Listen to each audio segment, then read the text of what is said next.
this says 14% increase in sewer and 48% tax increase. So what it should say is 7% increase to the budget, 14% increase in water, 48% increase in sewer, and not mention the tax in this context. Okay, so that, I'm going to ask that that be fixed.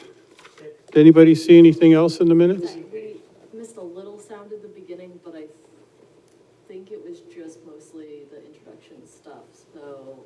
Should I repeat this? Because, well, we're depending on the recorder to hear the audio. Okay, there's been an audio problem, so we will repeat what we said. In the draft minutes, we will definitely repeat what you, Kathy's here now, so she may have thoughts about this. I have a job. We are glad you do. Okay, we're reviewing the draft minutes. And there was an audio problem, so we're going to start over. And I noted on line 37 that there is a problem in the draft minutes. And this is where Kathy Corson is discussing the budget recommendations for the following year.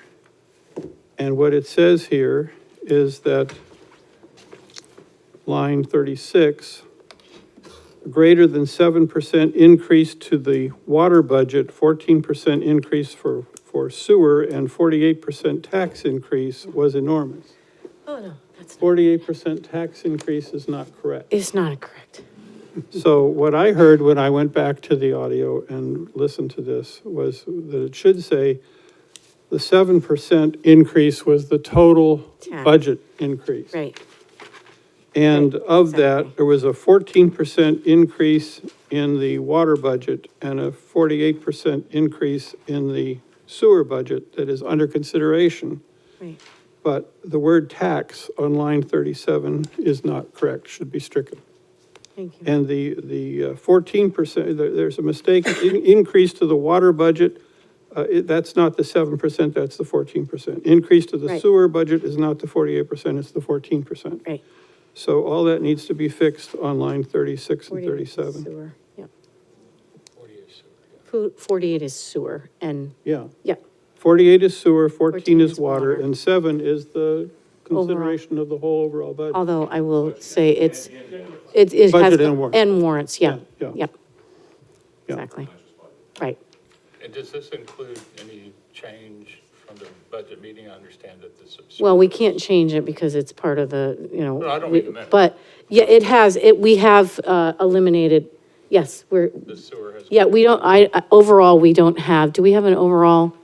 Because that is a good question. Hi. Aye, we have Russell Dean, Town Manager. Rusty How are you? at the microphone. Yes, we have been working on the budget diligently through the Budget Recommendations Committee process. So the sewer budget has actually increased. It's more like 150% now. The reason that is because the wastewater facility debt service, originally we were scheduling it for FY '21, which is for us post January 1st, 2021. Is that microphone not working? It's now Hold on. been worked, it's now been worked into the FY '20 budget. So that has had the effect of increasing that budget by 150%. And that was for the purpose of getting some debt forgiveness? Exactly, Some portion of it? Yeah. exactly. That was actually by design, so we could get 20% state aid grant for this fiscal year on a payment of $300,000, so about $60,000, and then a state aid grant for the full state aid grant for FY '20, which is about $860,000 against a debt payment that we anticipate is about $4.3 million. So, yeah, good news, bad news. Okay, well, I'm hoping that we can get line 36, 37 corrected. Is there anything else in the minutes that anybody wants to call attention to? Okay, shall I move that we approve the minutes if the corrections are in place? I'll second. Ginny seconded, you could third it, okay. Doesn't matter. Okay, so we'll vote to approve the minutes as corrected. All in favor? Aye. All opposed? All abstaining? I think it's unanimous. Oh, no, we have an abstain, yeah. Wayne, Warren, Three abstentions. Okay. Next thing on the agenda is to hear from Paul if he has anything to update for us.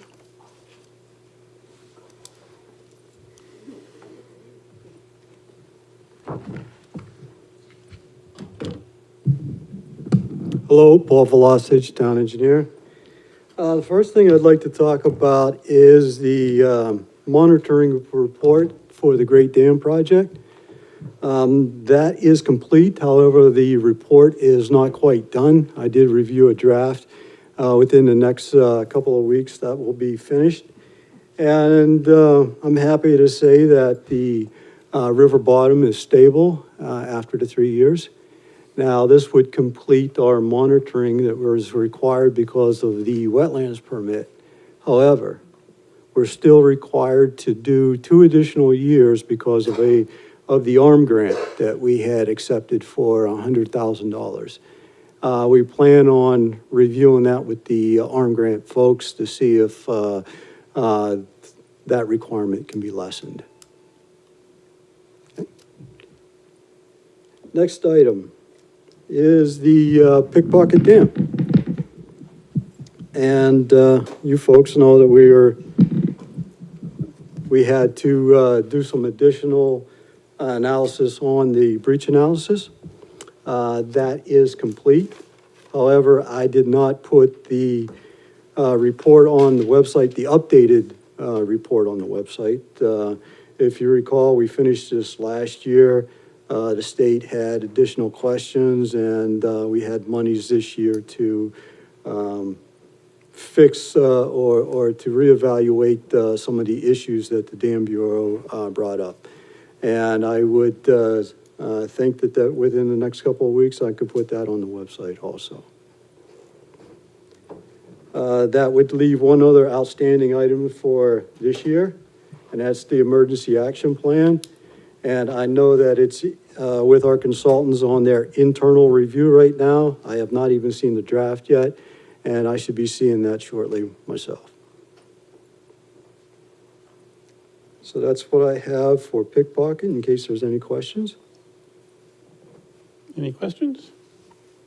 Thank you, Paul. All right, I still have a couple other Okay. concept or projects here. The next one is the nitrogen control plan. We gave EPA the nitrogen control plan back in September of 2018. They responded to our plan in February of 2019, of which we responded back to them a month later.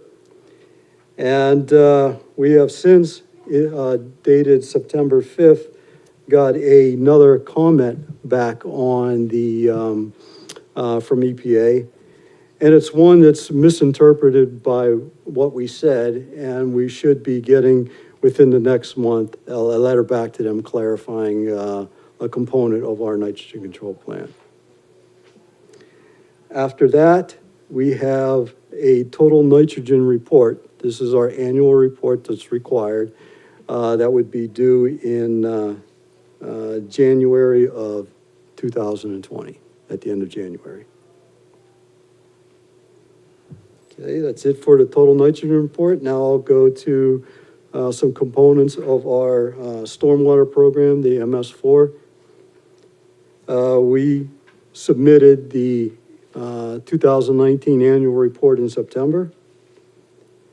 We still have to finish by the end of the year something that is called the IDDE program. It's illicit discharge and detection and an elimination program. It's basically if there's any contaminants that you find in your drain system, a way to explore the removal of it. For the upcoming year, the new item that we have to add and we've put into our budget is basically sampling of along with what we're already doing, this is partly some new stuff, is sampling stormwater outfalls that have a flow during dry weather. And of our little less than 200 outfalls, we have around 22 of them that we know do have some sort of flow coming out into it. And so we would have to do some sampling of that, of those outfalls to see if there's any contaminants in it. So that's what lies the year ahead. Any questions? That sampling on the stormwater outfalls, is that a continuous sampling or a grab sample that you get? No, that would just be a grab sample.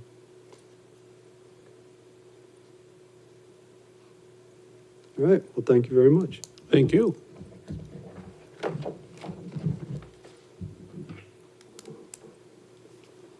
Okay, so the next item on the agenda is, we're waiting for Mindy Mesner to come, so we'll go right through the agenda items until she does come. But the next one is discussion of issues related to the process of granting of fertilizer waivers. I'm going to defer to Terry, who was interested in getting this on our agenda. Thank you. At a recent planning board, You need to speak into your microphone. Yeah. at a recent planning board meeting, there was a discussion about fertilizer use. And my understanding is that I was not at that meeting, but that the planning board voted to allow one person to grant a waiver. So I'd like to just review what the ordinance says and then bring it to this committee for our sense about this. It says, per the intent of the ordinance, this prohibition, the fertilizer, may be waived by the planning board to supplement restoration or the establishment of new landscaping. Applicants shall provide written justification and identify specific locations, so on. And at that planning board, that's what the ordinance says. The planning board said, well, let's just let the town planner and/or the town resource planner review the waiver requests and grant a request, just one person. So if either one of those individuals determined that the application should be reviewed by the planning board, then the applicant would need to come before the board. But at the first instance, it's to be granted or acted on by an individual. PEA apparently is the only applicant so far that I know of. And I'm not in favor of having the town planner or the natural resource planner review and grant waivers for applications, not because I don't trust these people, but I just felt that the waiver request should be made visible for the whole planning board to come before and to keep Exeter residents aware of our fertilizer regulations. It's also a good idea for planning board members to be exposed to know about these waiver requests. So my understanding is that the planning board spent a lot of time developing the fertilizer ordinances. And so I wanted to bring that to all of our attention and see what we thought as a group. Okay. When was it changed to the planning director? Dave Sharples will probably add more to this. May I speak and give a little background on that? Okay. You may. Identify yourself for our Dave recorder. Sharples, town planner. Before I came, I think I came here in 2015. I think it was on the 2016 warrant to prohibit fertilizer within 100 feet in the shoreline protection district and the aquifer protection district. And it allowed some limited, like, you could use like seaweed or vegetable, Nitrogen. yes, so forth. But then after that, it was the Healthy Lawns Committee, correct? Yes. Yes. And then after that, there was some concern from some folks in the community that said that they can't maintain their heavy-use turf fields or to establish new landscaping, because if you do a project near a river, the first thing you gotta do is reestablish vegetation. And sometimes if you don't have fertilizer, you're gonna have erosion issues. So which one do you want? Do you want erosion issues, or do you want potential, nutrient pollutants. So they decided to, okay, let's revisit it. So they revisited it, and the Healthy Lawns Committee met a couple of times, and then they went in front of the Conservation Commission, and then they had a draft amendment to us. And then when I saw it, it had the granting of the waiver, they initially wanted it to be me, solely me, not the planning board. I saw that and said, no, I don't believe that should be the case. I believe it should be the planning board or their designee. So if they want to designate me, they can so do that. So that's how the ordinance got changed. It was originally just staff.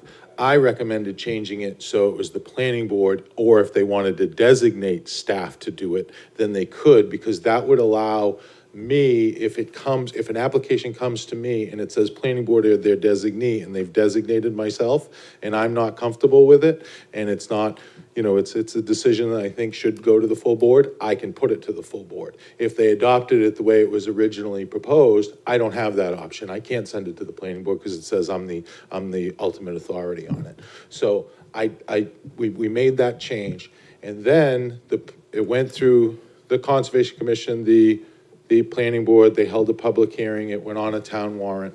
So that's the way it was adopted. I'm not sure where you were reading. The ordinance says planning board or their designee. So I'm not sure where you got that. I have the ordinance right here, and it says, waivers granted by the board or their designee. So they have the authority under the ordinance to designate someone. What I'm, Where were you reading from? I'm reading from what's been told to me as adopted in 2019, 9.2.3.K12. Yeah, I have the amendments right here, and it allows the planning board or their designee. Fertilizer restrictions may be waived by the planning board or their designee. It says it in a couple of different places. So what happened was that the planning board, I asked the planning board because someone had asked Kristen about the process, because this was approved in 2019. Did the planning board designate someone to be that? And we said no. So I went to the planning board and asked, do you want to designate or don't you? And then the discussion ensued, and then they ended up designating myself as the person. So in the event a waiver comes in, and then to be clear, right now the restrictions are 100 feet from a shore in the shoreland zone, or in an aquifer protection district. And there are certain best management practices that you have to follow. And a waiver doesn't allow you to just do anything you want. Right now, the restrictions, for example, on nitrogen is probably important to this committee. Right now, under the ordinance, it's allowed up to 3 annual applications of a ½ pound of nitrogen per 1,000 square feet, which a total of 1.5 pounds of nitrogen annually applied per 1,000 square feet.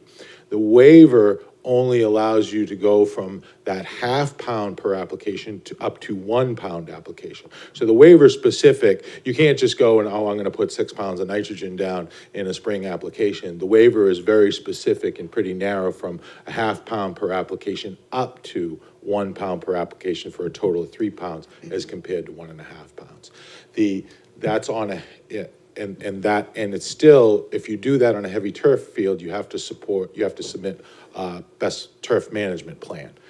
So we have not had any of these waivers yet. We haven't had any waivers requested since 2019. None have come in. We haven't seen any. We haven't heard anyone, any of anyone.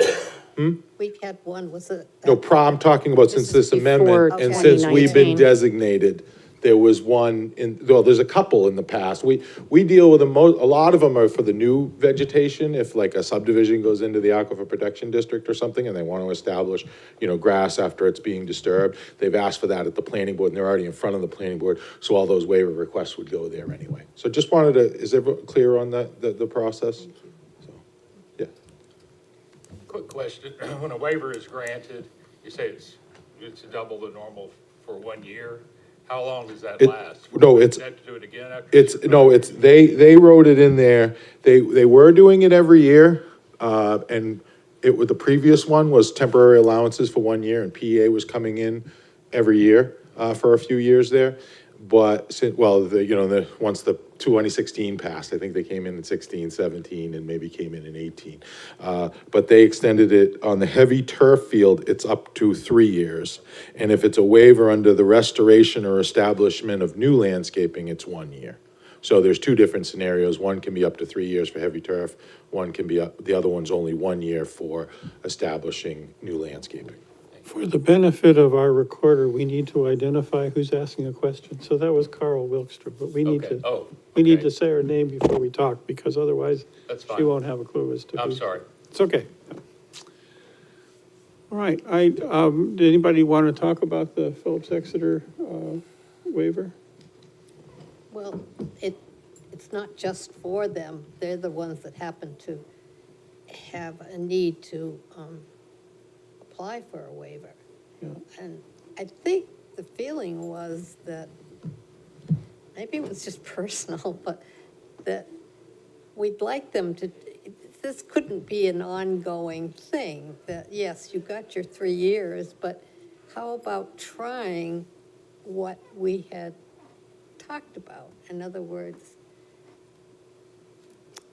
Well, it and they, shouldn't be just conditionally granted every year without some effort to try to fit into the guidelines of the ordinance. I think We that, had that since 2019, because we worked with PEA on this, now they don't have to come into us. By the way, this is Kathy Corson. They don't have to come to us anymore, because we worked within, I think we came to a compromise, because they didn't get what they wanted. We kind of got somewhere in between, and they were satisfied with that, and so they have not been back. So that's That's solved, acceptable. yeah, So yeah. at the end of 3 yeah. years. But I think what Dave is saying really is the people that are coming and would come for this is someone that did a wetland crossing. And, it's very, very important that there is, for erosion control, it's really important that it's the only way we're gonna establish growth there is with some fertilizer, but there is a guideline to how much fertilizer they can put in there. There was a lot of, well, Ginny knows, because Ginny, myself, Dawn, I think we might have spent 3 years on this. And so we really did work hard, and there was a very sharp learning curve, and that's why the first time we did it was not really correct. And it took us 2 years later to get to the place where we felt was, that worked for a turf field and, worked for applicants. And I think it was the total amount used yearly that we finally Right. agreed to, but. And we worked with Skip Osborne as well, who is a nationally known for fertilizer use and organic practices. And I think, I'm pretty proud that Exeter is one of probably 3 towns in New Hampshire that has something like this. Maybe the only. Well, up to 100 feet, I would guess you're the only. I mean, there's some communities 25 feet I've seen, but no one 100 feet from rivers that I've ever witnessed. I'm not saying it doesn't exist, but In New I've Hampshire, never yeah. seen anything like that. Well, one of the Definitely have issues, strict standards when it comes to fertilizer application in shoreland areas. as I understand it, one of the issues for Phillips Exeter is they need a turf field where people can play, and if they don't have good grass, it will turn to mud and it will be unacceptable. So that's their concern, and I think they are willing to experiment and work for ways to minimize the nitrogen that's being washed away into the rivers. That's been my experience Yeah. with dealing with them and Ron Johnson over there. They have been willing, I think maybe there's some disagreements between folks, but they honestly, truly believed they could not make it work under the prior ordinance. And then worked with, the Healthy Lawns Committee. I wasn't privy to those committees necessarily, I was keeping updated by Kristen. But they came to a compromise and they are trying and willing to fit under the ordinance, so they won't have to come for a waiver. But if something happens, a disease of some kind that ruins their turf, I think the Healthy Lawns Committee and the, PA and others thought that there should be something in there to allow them to reestablish that in the event, they need to increase the nitrogen, but only up from 1.5 annually to 3 pounds annually, no more than that. Okay, This is Warren Biggins from Phillips Exeter. So I do work, I sit next to Ron Johnson and Jim Terenzio, and, this ordinance predates my time at the academy, but I've heard a bit about it and kind of the process. And so I think they're happy with the way things are currently, but certainly as I'm looking at the academy's greenhouse gas emissions and kind of our effect, on our local resources, we're always looking for ways to decrease the amount of impact that we have and looking for alternatives to synthetic fertilizers. So it's definitely something that we think about. And you're right, they do feel like they need to fertilize those fields because of the heavy use that they have year-round. Well, it was also too, because you start using your fields in March so that for the spring sports at the academy. So they felt that was Ginny interrupting, go ahead. Oh, I'm sorry. So they felt that they needed to have a more aggressive program because they use their fields earlier and subject to. Dan wants to break in here. Just to ask a question. Oh, Dan, move your microphone down so. Excuse me, Dan Jones. Just to ask a question, doesn't the school district have fields that are near water courses? I'm thinking about what used to be known as the Morissette Fields, behind the old high school, up from Court Street. Seems to me that they're wet enough so they jiggled. But they don't fertilize them. Do they still maintain them? Yeah, they do, They're football fields. but they're not susceptible No, to our regulations. No, but it's not wetlands, it's shoreland. So it's gotta be, a stream or brook identified on the USGS map or in our aquifer protection district.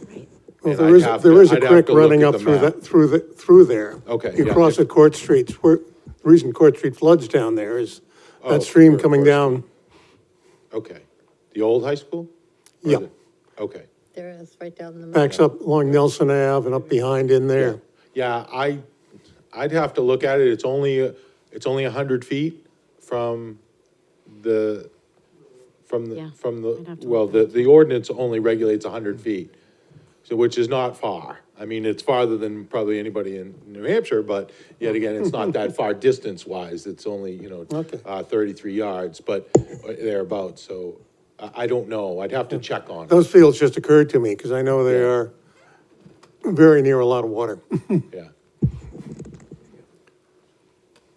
Does that satisfy your question? Don Clement wants Does that to. satisfy your question? So my question is, do we care to weigh in Yeah. on the policy question of, should an applicant, whoever it is, go to the planning board? Or is it okay for the applicant, whoever it is, to go to an individual? That's the question, the policy Yeah, question that I right. wanted to have us discuss. That was Terry. Terry, pardon. Carl Wickstrom, question.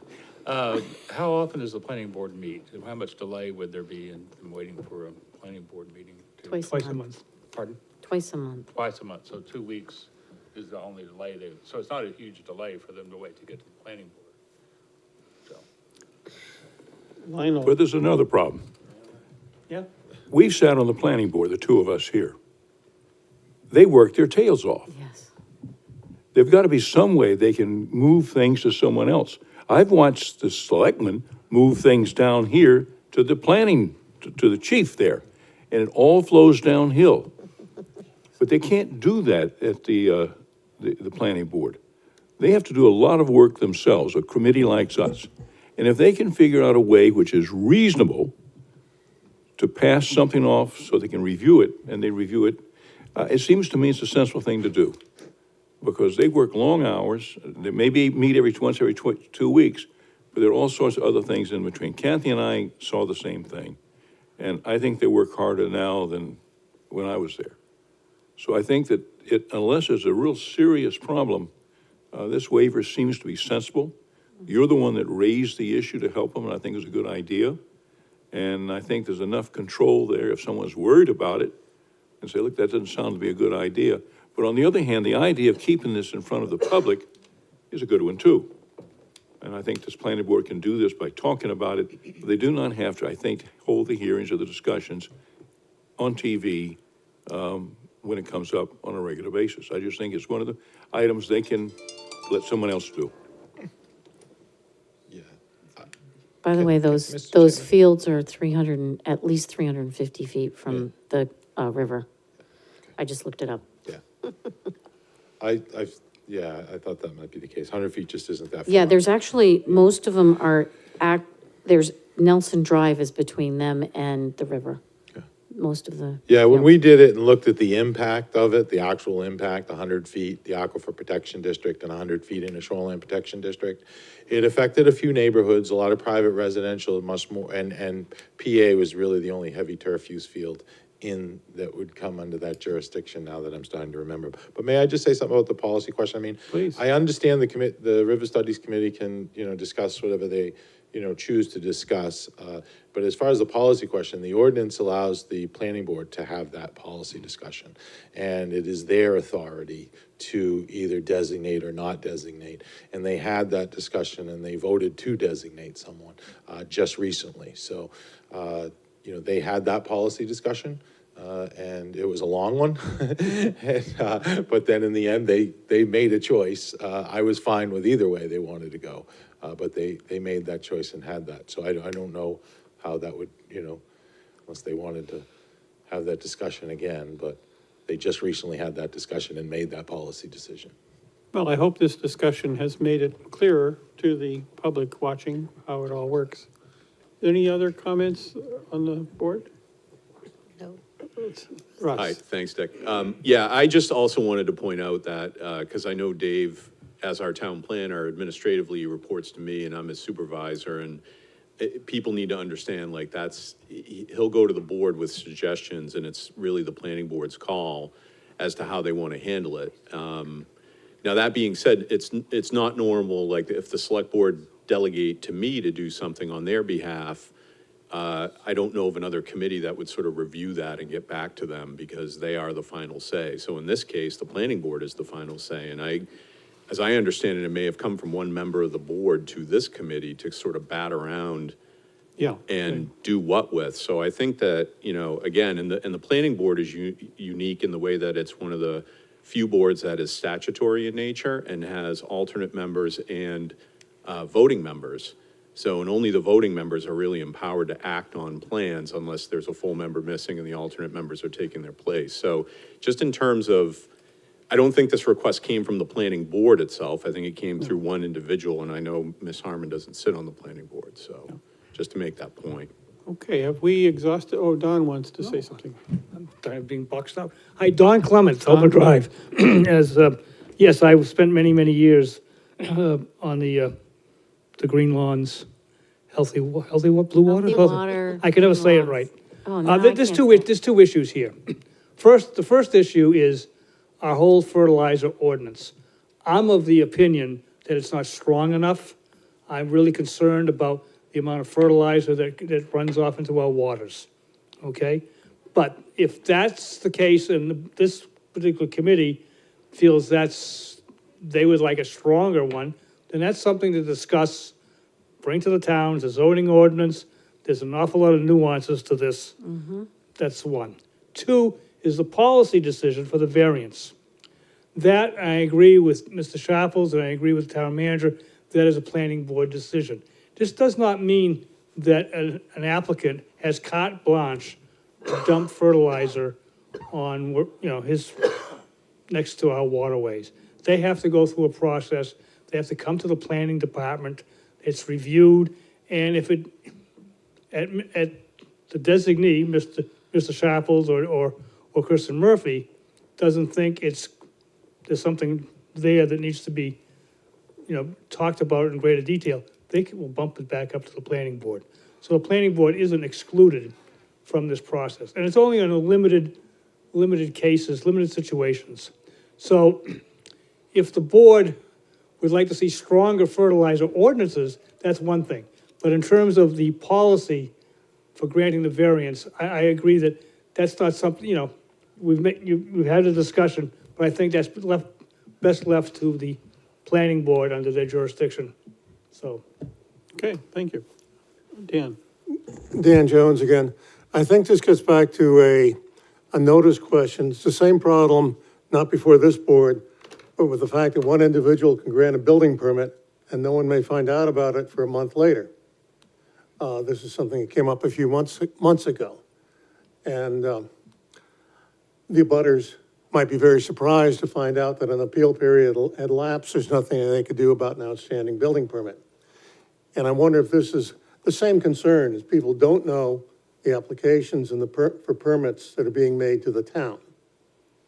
I don't think there's there's no public notice of a building permit, and I'm not sure what the notice, if a request for waiver is made, whether that has got to be copied to the abutters or anything. I don't know what kind of notice there is. I see our town planner shaking his head in the negative. And I think this is a concern of a lot of citizens, is that permissions can be granted, which might turn out to be controversial, but no one may find out about it for months afterwards. I bring up, for example, some constructions happened in town that nobody knew was permitted. If they had known within 10 days, they probably could have appealed it to the Board of Adjustment. They didn't find out about it for a couple months, and they were therefore locked out of appealing. And, you know, it's a notice question of public knowledge, transparency issue, I think, which is as disturbing to a lot of people as anything. We can't do anything about it. That's not our purview to do, but I think that's where it comes from. Lionel has a comment? This committee was set up to be very, very careful, to be focused specifically on issues of the river that no other committee was dealing with adequately. We've had to be very, very careful we don't step on the toes of other committees that have other responsibilities. We got to be very careful with the planning board, the conservation committee. We've had plenty of conservationists here to help monitor that. One of the things we've got to do is if we raise an issue, well, we've got people with water and sewer here to help us. If we raise an issue that's out of our purview, we can sort of pass it to the committee person or to someone else, but we've got to be very careful we do not get involved too deeply in what they're doing. That's just has been the way that we've run this committee for years, to try to avoid. We can raise issues, but we've got to be very careful how far we go when there's another committee who is responsible for it under the town rules, or in some cases under very deep, as a planning board, very deep state rules. And it's not a matter of we don't say anything about it. We just want to be careful we don't try to tell somebody what to do. Rustin is back at the microphone. Just to point out that the building inspector is the one that issues building permits, and if anybody wants to call our office or reach out to him via email, we're happy to supply that information. I know that we don't, you know, site plan approval is a planning board process, but issuance of building permits in general, unless it's non-conforming and there's a problem with it in some fashion, that's an administrative job by the building inspector, so. Okay, I think we've fulfilled our role as discussing this issue. I'm not sure there's any action our committee should take at this point, but we probably have helped many people understand the complexity of the issue. So is there any more comments? Oh, go ahead. Yeah, just if you do want, you know, just if you could, and I'd be happy to show up at a future meeting if you want to discuss this. And then maybe we can have Kristen Murphy here if you do, you know, decide to discuss it again in the future, because it would be good to know, and Kristen knows a lot about it, a lot about the process, so. Okay. Thank you. Well, the next item on the agenda, I'm glad all the same people are here. Discussion of the issues related to composting in the area of the transfer station. The origins of this issue. Can I ask what this has to do with the river? Terry, I would be glad to fill you in. Yeah. Dan Jones. The so-called transfer station, where many thousand yards of trash are still buried, and from what I can tell, not being monitored. There were monitoring wells on my property. I received results for a brief period. They stopped. I requested them again and was told by a prior town official who's no longer in the town that if I would show them where the monitoring wells were, they'd get me some results. This proposed use is immediately adjacent to that in the same aquifer next to the swamp leading into the river. We are concerned about pollution in the river, and I think this was brought up in large part because of the fact that if you're running an operation in an old gravel pit, which is what this is, without adequate protection, apparently there's been no discussion about sealing it, about monitoring leachate, which will run through very rapidly through the gravel, into the aquifer, into the river, into the surrounding wells. We were concerned about the fact that this suddenly cropped up. There's a swamp abutting the dump. Well, maybe it's 100 feet from the dump. It's where Dr. Gidley said it didn't matter if there was any pollution because Jones couldn't build there anyway. It's just a swamp. And this is at the edge of the river. If you paddle upstream from the Pickpocket Dam, there's a cove on your left, and the back of that cove is a swamp in question. That cove runs in parallel with the back wall of the dump in that gravel pit. And it's a potential for further pollution of the river from that area that is the reason this matter came up.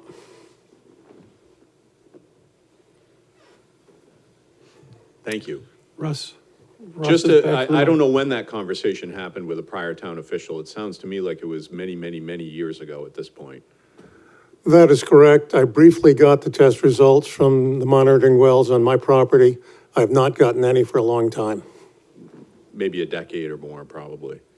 And I don't know when that was. I just wanted to say that Public Works Department isn't here, and of course, I'm sure they'd be happy to come in and speak with you about the monitoring program we do have in place. GZA is our firm. They do our landfill monitoring, and actually, we spend quite a bit of money, tens of thousands of dollars each year on doing landfill monitoring and publishing reports. People who live out there know that there's a groundwater management zone that actually is part of that area of town that has been put in place by DES. So DES is also involved in that process. And those reports are public, and we're happy to share them with anybody who wants to see them. Thank you. Oh, Don. Hi, Don Clement again.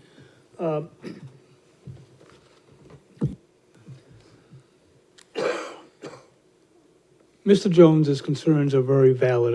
I agree with them. This is an aquifer area. Groundwater eventually gets to the river. And we are working very, very diligently in this town to reduce contaminants to the river, specifically nitrogen. I get very concerned about creating a very large commercial composting operation. First of all, let me say that composting by itself has got some great sustainability. It's a great thing to do. But have we really looked into this commercial operation? Because the composting we're doing now does not bring in kitchen waste, food waste. This is part of this operation. I think we need to know where the plumes of groundwater, because the high water table there, is that going to get into our river? Is that going to increase the nitrogen load into the river when we're trying to decrease it? I think there's a lot of information that needed to be discussed here and never was really discussed because we kind of rushed to this. I think DES needs to be more involved. I'm sure they will be. They are, because they require us to monitor it. But I think this is a whole different level. I know that 30 years ago, when we had this issue, that I know a study was in town of the groundwater plumes and where they moved toward the river. I'd like to see what that study is now. I think we need, I think, I would wish we had stepped back and said, let's look at this step by step by step before we just moved ahead and approved this. And I'm concerned that this is not getting it out enough into the public. I'm concerned that this could have ramifications to our health and quality of the river, as Mr. Jones says. And I think even though on its own merits, a composting operation, it can be benign. It can also have consequences. Look at some of the issues we've seen in the, at the very large landfill in Rochester, where they take the water that comes out of there, and they've been trucking it to Massachusetts, and it's loaded with PFAS. So I don't know if this, gets to that level, but I think we need to be very, very diligent here, and I think we've skipped a step, and I would like to, I will myself go before the board, select board, the next meeting, and ask them to reconsider their vote, so we can actually spend some time looking at the potential issues here, so that if we do grant this particular commercial operation, we do so knowing that it's not going to harm or impact our waterway. Thank you. Can I just, Kathy, speak? yes, go ahead. So Don had, before we had our meeting last week on this, you had asked me about, to ask about the nitrogen runoff, and I did ask, and he does there are wells at his current location. First of all, there is no food waste that he's not doing food waste, he's not doing animal manure. I actually asked him if we could set up a community food waste area for our citizens, because I felt that I myself use a service that comes and takes my compost, and it's been a tremendous thing for my family, because now we only use one small blue bag. And so I save what I pay for the composter, I save maybe save in my bags, and I also feel really good about myself. So I did ask that, and he does monitor the wells on site. He does have a license, and he's worked with DES. So we asked him specifically to not, right now, currently, he does take in some animal manure. And we said, if you are coming here, you will not be taking in animal manure, and that will be one of our stipulations. So animal manure does obviously raise the nitrogen levels. So I felt, and sure, I make mistakes. And so if I made a mistake on this, I felt that because we eliminated some of these things and he answered my questions correctly, this is a 1 year. We are going to review this after 1 year. And this is an operation that is monitored. And it is a unique operation too. There is the composter that I use, by the way, they do a lot of restaurant and home composting. And they do have issues with smell. Excuse me, Kathy, for context, who's he? I'm not sure who we're talking about. Oh, well, it's Seacoast Composting. What is the official name, please? So it's Seacoast Compost Products, and they have a company out on Shirkin Road, and Mr. Bob Kelly is a proprietor, and Bob's the chair of our Budget Recommendations Committee. So, and his operation is permitted. And what I wanted to just mention too was that we actually have 2 compost piles out at the transfer station currently. And we're actually in the business of composting, but we're not in the business of composting regularly. So from the town's perspective, we don't have a mechanism to really do more of it. So the idea that came through was that Mr. Kelly's operation would be open 8 to 3, Monday through Friday, and be able to do more in the way of composting, which again is being viewed, I think, by a lot of us as a sustainable activity. So there's a lot of sustainability talk these days. And that's certainly, I know, in the sustainability realm. So it's something that the board was working through on their end. As Kathy said, it is a 1-year revocable license. with the idea that the business would need to go through any approvals that it would need during that year period, the zoning board or the planning board. And we're actually not quite certain yet whether it would even need a site plan approval, because we have not worked out the sketch yet of the total size of the operation. So that's being worked out with Public Works as we speak. This is mostly leaves, is basically, I believe, the bulk of what he. It's organic compost. Organic. Yeah, oh, Mr. Chair, it would appear to me this obviously has to go before the Board of Adjustment. This is a commercial use in a residential district.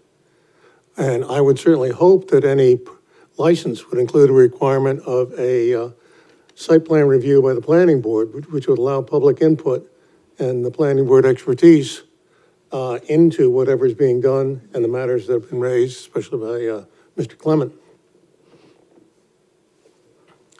I know we can't control that, but I would say that's, the regulations certainly require ZBA approval, there's no doubt about that. But the rest of it, I think, is iffy. I don't know. I'm not sure. There have been people who run businesses without putting any structures on the ground, and therefore they didn't bother getting site plan review. That was in a commercial district down near me. But if they're using that loophole, I think that should be closed by the selectmen to require it. well, we are an advisory committee for the select board, so. That's they all we are. Going to hear us. Okay, is there anything else we wanted to say about this composting? Oh, sure. Hi, I'm John Gezer. I live out in Cross Road, area of Exeter, and I agree, sustainability is important and it's a good practice. However, I question the location at this point. Right now we get, every quarter I get a letter from the DPW that my water is in violation of federal standards, as it is now. And we're talking about putting something else out there that could potentially make that even worse. Do you mean your public water? Yes, we're on public water because the landfill wasn't properly maintained in the first place out there.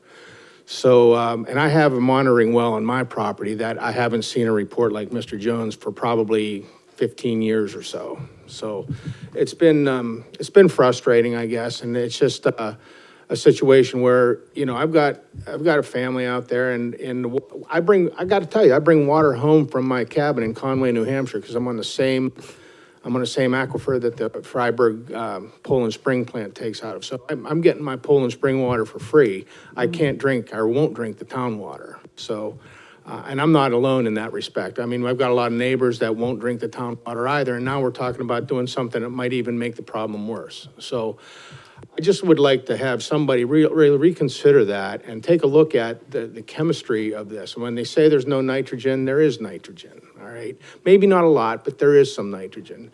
One of the byproducts of composting is ammonia. And ammonia is a nitrogen atom coupled with 3 hydrogen atoms. That's nitrogen. So we have that issue. There's also the issue of greenhouse gases, because carbon dioxide is emitted as part of the process for composting as well. So we have to deal with that as well. And sometimes, depending on what else you're taking, if you're taking food waste, and I did read the meetings from the minutes of the meeting, and it did not exclude food waste. Maybe there's some plans to do that, but as I read it, if I understood it correctly, food waste was not specifically excluded at this point.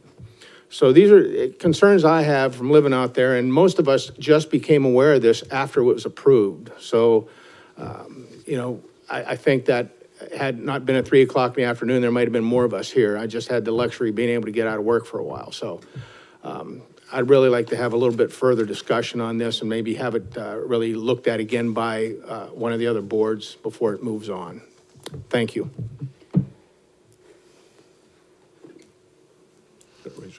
Yes, Elena. It seems to me what we could do, we've got Russ sitting here and we've got Kathy sitting here. Both of them have heard our concerns. And it seems there are some concerns that are valid and perhaps should be raised once again in some sort of forum, either in the select board or the planning board or someplace else. And I think that's sort of what we can do as a committee here. A second thing I've heard, which bothers me also, because I am in the same situation you are. I haven't had a report back for the wells, not the wells, the testing sites on my property, which we reported to DPW many years ago, and I saw the guy doing it. It would seem to me that there should be an obligation that when people, citizens have these test sites, that the reports go to them on a regular basis. I spoke to the guy who was there several times, and he said, well, that's not our task. I'm not terribly concerned about it, because I think the town has done fairly by my location. But I've heard several people here mention that they're not getting the reports. And so, Russ, if you could sort of check with why the reports aren't coming to us, and to say that it's on the website is just not useful to me. Yeah. Thank you. Sure, and just a quick comment if I could. I understand that site is certainly, was closed and capped well before my time and coming here as town manager, and I know that there are several monitoring wells. I know that site is always on the minds of DPW in terms of what it entails and what's there and what we use it for. So to the point at hand, I will definitely have a conversation with Public Works about the reports and the frequency and the availability of those. So that point's taken. I just wanted to point out as well that, I am on the public water system and I drink this water every day. I live in town on Riverbend Circle, and I know, and maybe it's a comment that I'll make later too, but we just spent millions of dollars to come into compliance with TTHMs. And so there won't be any more violation notices going out to residents because we have been under a consent order. And basically what the problem we were trying to solve was very, very complex in the absence of not having a brand new surface water plant, which of course is a long story that I won't get into, but we are in compliance now, and that's good. And it's a tribute to our Public Works Department working with all the people there and the people that worked on a very difficult, complex problem that we were able to come into compliance. So just wanted to say thank you to them. Yeah, that complex problem cost us $1.5 million. But we can be proud that we're in Exeter and we care about Yes, these issues. exactly. And that we are making it better with Right. a lot of the money we're spending. Mhm. Okay, anything more to say about composting? I'm concerned that Mindy has not arrived. Too. You haven't been able to contact her? I'm a little worried, so I haven't. Yeah. Well, we have other items on the agenda, but I think they'll go by very quickly. Updates related to our collaboration with the Sustainability Office. Do we have anything more to say about that? We're hoping that the select board will put into the budget a line item for paying for a sustainability office. And it just seems more and more important with having somebody weigh in on this fertilizer issue as a person whose job it is, and a person whose job it is to be aware of these compost discussions, and people who, from our community who aren't drinking the water. I don't drink the water myself. So I think that we're working on it, and thank you, I'll keep you posted. We're looking to get a line item in the budget for approval for 2020. Can I speak on that? Yes. So having just gone through the budget process, I sit in the back. Dawn actually got a seat at the table this year at the Budget Recommendations Committee. Let me just tell you that there were 4 requests for new positions. Those 4 requests were 2 new firefighters. That was held off on. The other request of, obviously, the Sustainability Committee position, but the other one was a person to work at DPW. We see people out working all the time. They work very hard. And these are people that, by the way, for the last 20 years, DPW has not increased their staff as far as road work and stormwater cleaning. And and in those 20 years, we put on 20 miles of new roadway. How many new neighborhoods do we have? And in that, DPW has to take care of those things. The other thing that's happened is because of the MS4, we are required now to sweep our streets. So you probably see the streets being swept a lot more than they ever have been. And because of that, the street sweeper has to be manned. And so now we have less people to do this important work of maintaining our roads in our town. So we didn't even allow this position to be recommended. They did not recommend this position as well as the sustainability person. So the problem is that we have to set priorities. And the problem is that tax bills just came out and people are concerned with the increase in their tax bills. And so I think it's not something that we didn't, the Budget Recommendations Committee took this very seriously. And this was probably one of the biggest discussions that they had. But in the end, it wasn't just one person that said they were not, I don't believe that there was one person that voted to recommend this position. I wish more people had voted to recommend the DPW position, to be honest, because if we don't maintain our streets, there's, this is very important. This is a very important work that we do. So I think that there's other ways of making this work. And I personally would like to see, UNH has a sustainability master's program, and they have interns that actually can be brought to towns, and there is obviously a cost, and I'm not sure if it's $10,000 or $5,000. And to work on this, I mean, I started off, and Lionel will remember, I'm an environmentalist from way back, right, Lionel? Pain in the tail. I was a pain in the butt. So,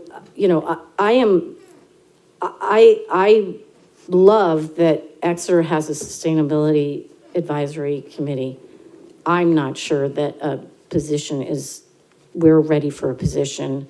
I think we need to do a gap analysis. We have been given a grant from the Coastal Resiliency people for, I believe it's $15,000 to do some outreach and also the gap analysis, which I think is missing currently. So My 2 cents. am I getting the idea that maybe a UNH intern could come and work our town and get credit for that in his program? Yes, and I actually, in the long run, I always have said Exeter is not an island. If we decide that we're going to, as say we hire a sustainability coordinator and they say, okay, we're going to eliminate styrofoam, we're going to eliminate plastic bags. 3/4 of our population, they go to Market Basket and Shaw's and Market Basket and Epping.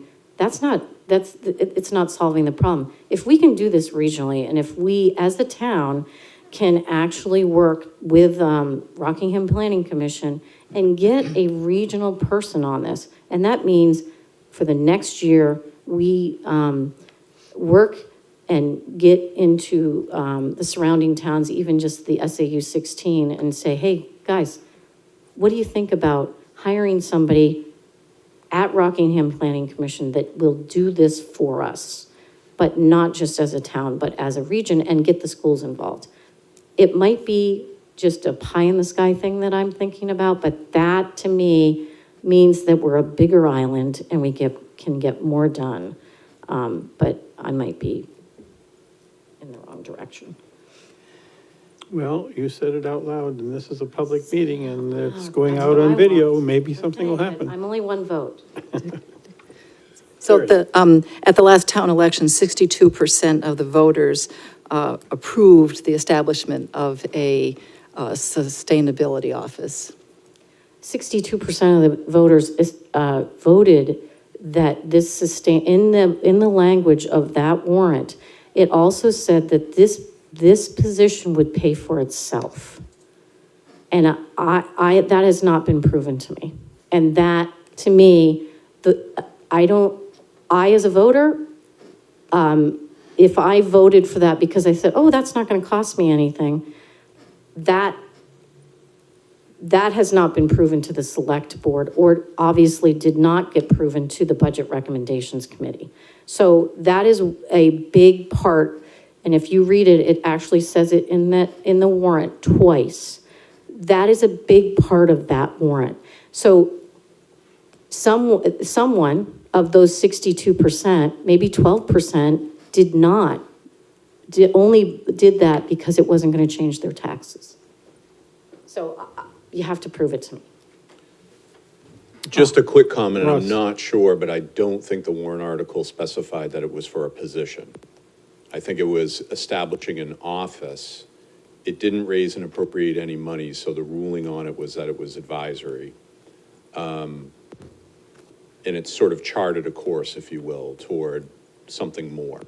And so the process has really been about what is that something more and what does it look like? And there's been a lot of discussion around that particular issue.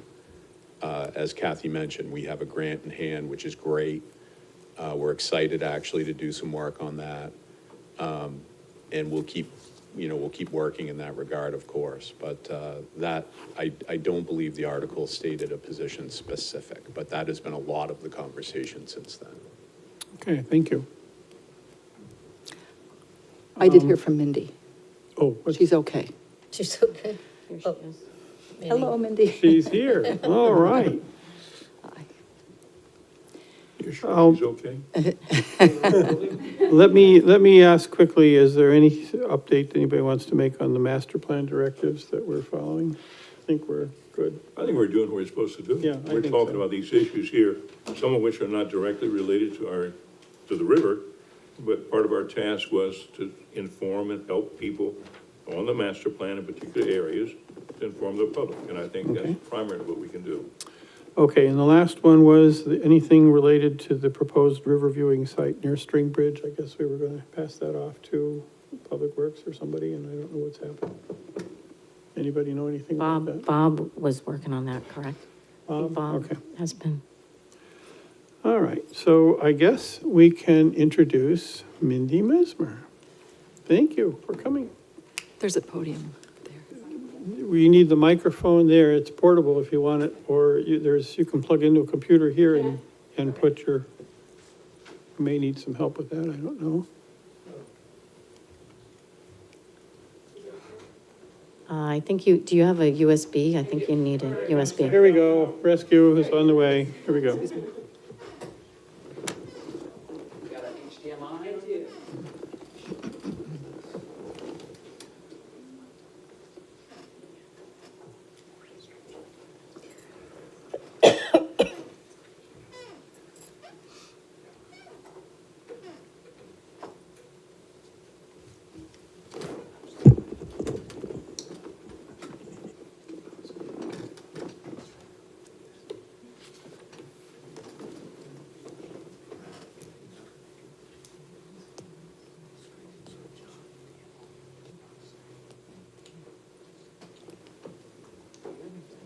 Dick, would you like me to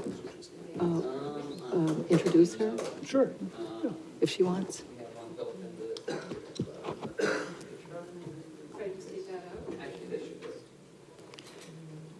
Mindy, as you're getting set up, do you want me to introduce you and talk about you?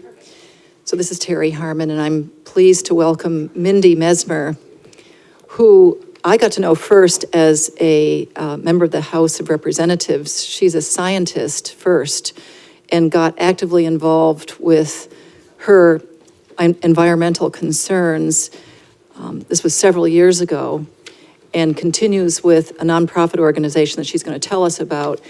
Recently put in her oar in the water as a candidate for U.S. Congress, and we're delighted to welcome you. Thank you for coming, Mindy. Thank you so much.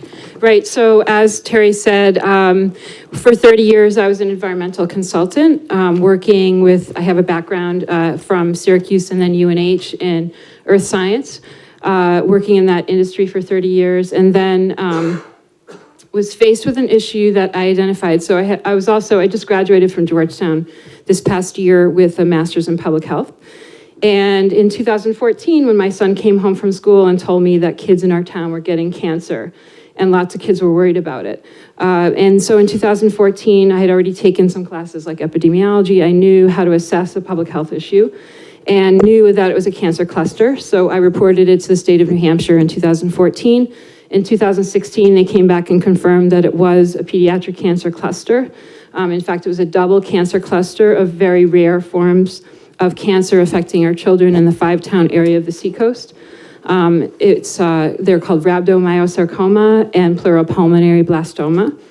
And these are rare cancers, although we know that they're genetically, they're genetic cancers, they're also triggered by environmental, or we suspect they're environmentally triggered. So when that happened in 2016, when the state confirmed it was a cancer cluster, Maggie Hassan, who's the governor at the time, set up a task force immediately to look at possible environmental triggers for the cancers. And at the time, I was also evaluating data packages from companies as part of my work. People would send me data from sites and say, how good is our data? I'd have to evaluate the analytical data. And I opened up, while I was on the task force, a package of data that was sent to me that happened to be from Coakley Landfill, which is a Superfund site located it's a dump located on the highest part of the seacoast, right in the border of Greenland, Northampton, and Rye, geographically central. As you can see, the yellow highlighted area is the 5-town area that is the cancer cluster. And the little box, I don't know if this works. Oh, yes, it does. Right in here is the Coakley landfill. So it's right smack in the middle geographically of the cancer cluster. So that raised our suspicions as a task force. And we started to look into that as possibly being a contributing factor. And at the time, I received a data package which indicated there were very high levels of PFAS in the monitoring wells around the landfill. And I remember specifically having a conversation with my family that I needed to step in to help here because I knew with my background, I could really help to make change and figure out what was going on. So that started me in a whole different path in life. I ran for the House. I was elected to the House, proceeded to get about 15 bills passed into law while I was in the House and continue to work on legislation right now. At the time, the backdrop, as you probably all know, was the Pease Air Force Base issue with the contaminated Haven well, which was shut down in 2014. Oops. Due to the high levels of PFAS in the well. And that's a continuing issue. The 3,000 people were exposed to high levels of PFAS that now are in their bodies, in their serum levels of PFAS. And this is an ongoing situation right now. So when I got to the State House, I started to look at what was going on in our state. I worked heavily in arsenic protections and protecting our drinking water from arsenic. I looked at lead issues in the state of New Hampshire. I'm just skimming over them to sort of give you an overview right now. PFAS in our drinking water, soil and air emissions, and also connected environmental justice issues with respect to when you get exposed to environmental contaminants in the state of New Hampshire. You have a right, I feel, to have medical monitoring so you know what's going to have this happen. It started to happen because of the 3,000 people at Pease that were affected by that release to the drinking water. And they have no capability right now to be medically monitored. So that's something that needs to change. 3 legislative commissions started my first year as a result of my bills in the first year, which are looking to protect the seacoast drinking water is one of them. Another commission is to continue the work of the task force as a cancer cluster commission. And then also another commission, which is really important, which is looking at ways to combine environmental data with public health data so that we can look for cancer clusters and environmental issues before they become cancer clusters.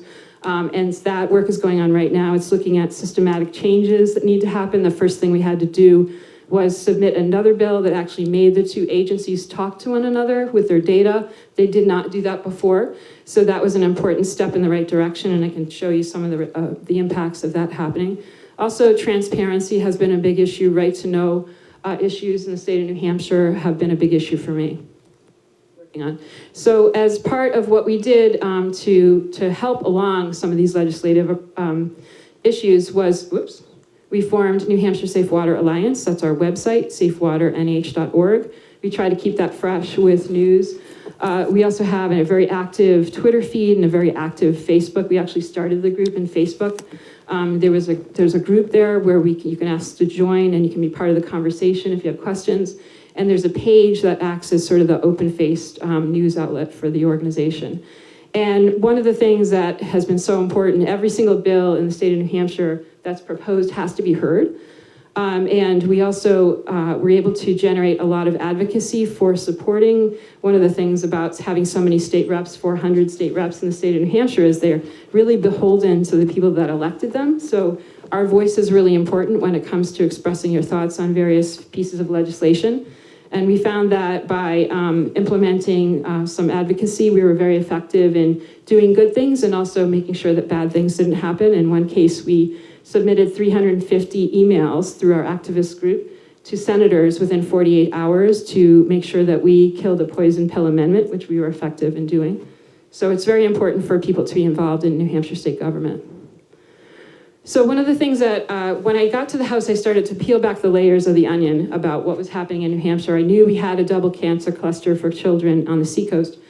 But when I really started to look closely, I came to find out that we had the highest rate of pediatric cancer in the nation in New Hampshire. We have the highest rate of bladder cancer. We have the highest rate of breast cancer. And we also have the highest rate of esophageal cancer in the nation in New Hampshire. So when we started to think about that and, look for contributing factors to prevent cancer and chronic disease in our state, this was really the reason for all that work. The first thing that I started to look at closely was the relationship between arsenic and bladder cancer. This is one of the cancers we know has a direct correlation with arsenic exposure. And it just so happens that in the state of New Hampshire, we have a lot of naturally occurring arsenic in our water because of the geology of the state. On the left side, this map shows you the southern part of New Hampshire here. This is the Portsmouth area. These orange and red bands are a specific rock type, and the yellow band is a different rock type. You can see these circles the size of the circles are related to the arsenic content in the drinking water. And you can see that generally the bigger circles are within the orange and red layers. There's a couple of spotty things here with a larger circle in the yellow layer. That's probably not a naturally occurring, maybe an industrial source of arsenic, but generally you can see the bigger circles are in those areas. So arsenic is directly related to what your well is set in New Hampshire, and how a high level of arsenic in your drinking water is related to that. This map here is the first result of our environmentally triggered disease commission that I talked about, that is looking now at combining state and looking down to the zip code level or the county level of this is bladder cancer. The size of the circle is directly related to the number of cases in those counties. And what's important to note about this is that while we know that bladder cancer is typically related to elevated age, we see a lot of big circles on the seacoast area here where there's a younger population. So that's concerning to us, and that probably tells us that the naturally occurring arsenic is contributing to a lot of the bladder cancer cases in the state of New Hampshire. So this is the kind of thing that we're going to be starting to be able to create now, these maps that look at the distributions of cancers, so then we can get to the bottom of some of the causes. We know that through a lot of the work that was done at Dartmouth recently, that arsenic, like lead, has a lot of the same issues with respect to when our children are exposed to arsenic, high levels of arsenic. It causes lower IQ. It causes long-term unhealthy immune systems, and eventually cancer as they're adults, and impaired brain development. So it's important to really protect our children from exposure to arsenic. So we got, after 2 tries at it, we got a reduced standard now by cutting our enforceable standard from 10 parts per billion to 5 parts per billion in the state of New Hampshire. Just went into effect this past June. It was signed into law by Governor Sununu. And this is really important. This is the same level that New Jersey has had in place for 12 years.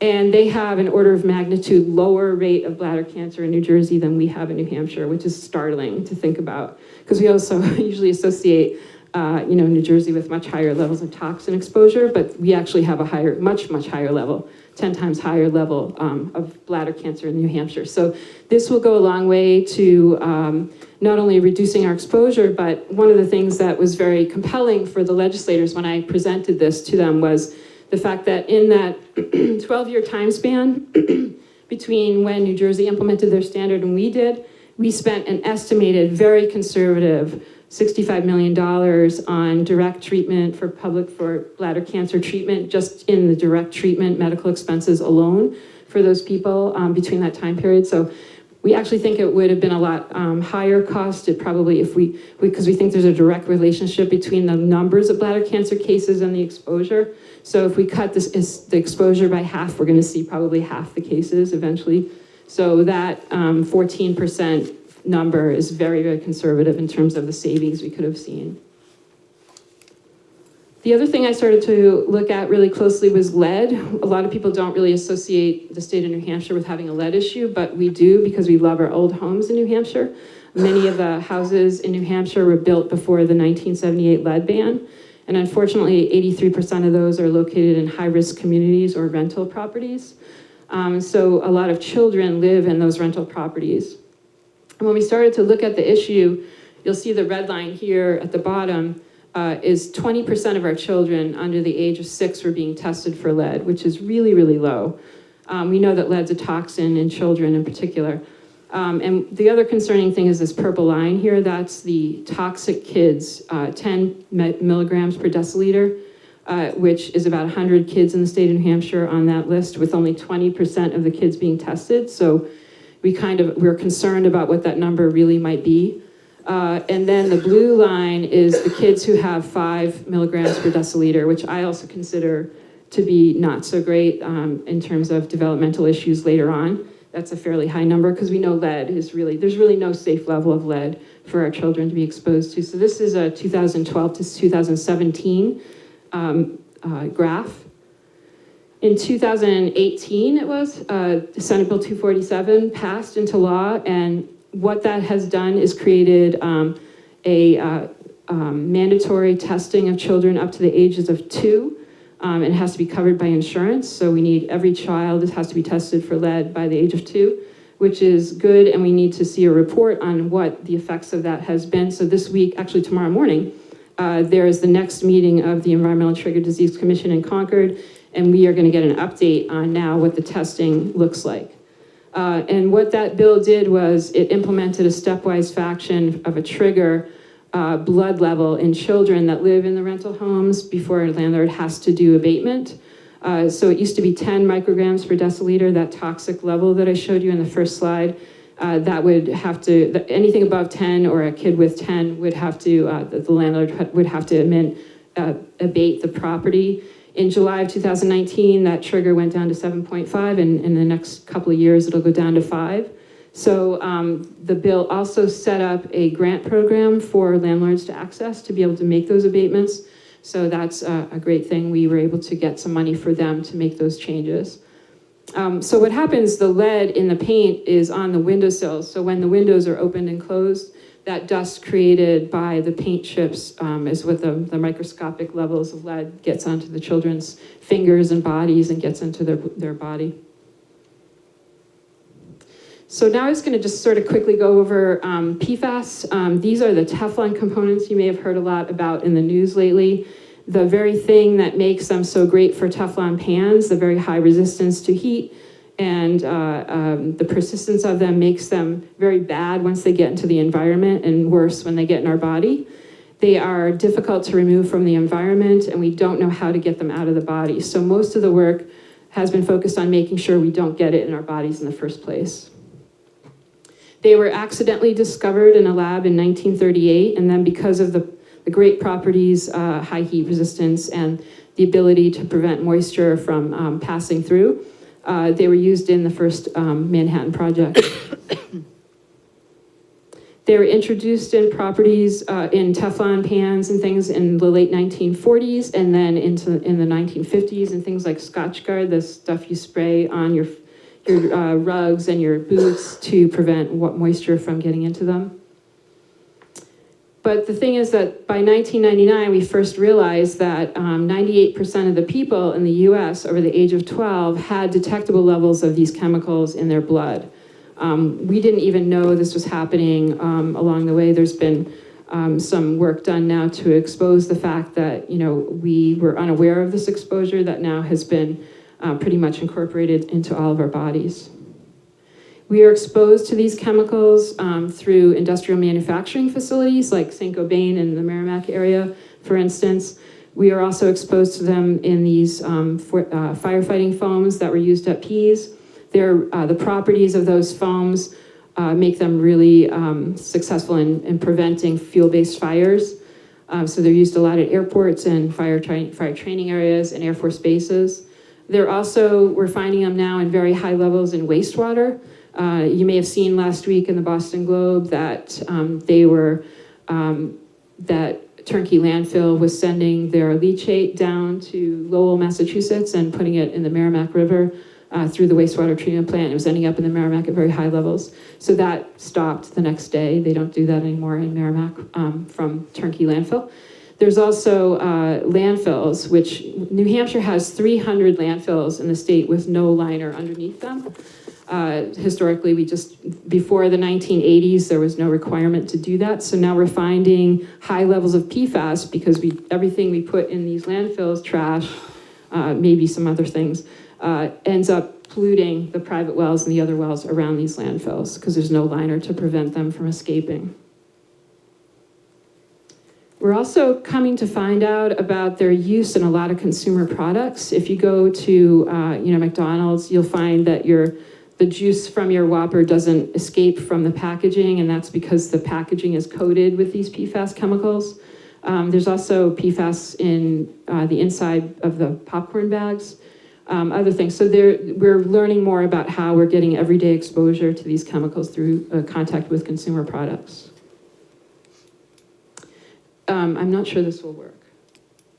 No. So this is a documentary that I brought around to 30 states, cities, and towns across the state. It is available for free on Netflix, and it talks about the history of our coming to find out about these chemicals.